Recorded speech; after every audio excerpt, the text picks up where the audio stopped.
సంహారమాయను అంతవరకున్న ద్వేషం. తొలగించబడెను మధ్యావరోధం, తొలగించబడెను మధ్యావరోధం. చేసితివి ఉభయులను ఏకం, చేసితివి ఉభయులను ఏకం.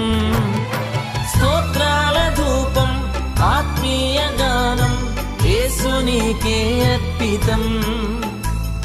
స్తోత్రాల ధూపం ఆత్మీయ గానం యేసునికే అర్పితం. నీ సిలువ వలన సంహారమాయను అంతవరకున్న ద్వేషం. నీ సిలువ వలన సంహారమాయను అంతవరకున్న ద్వేషం.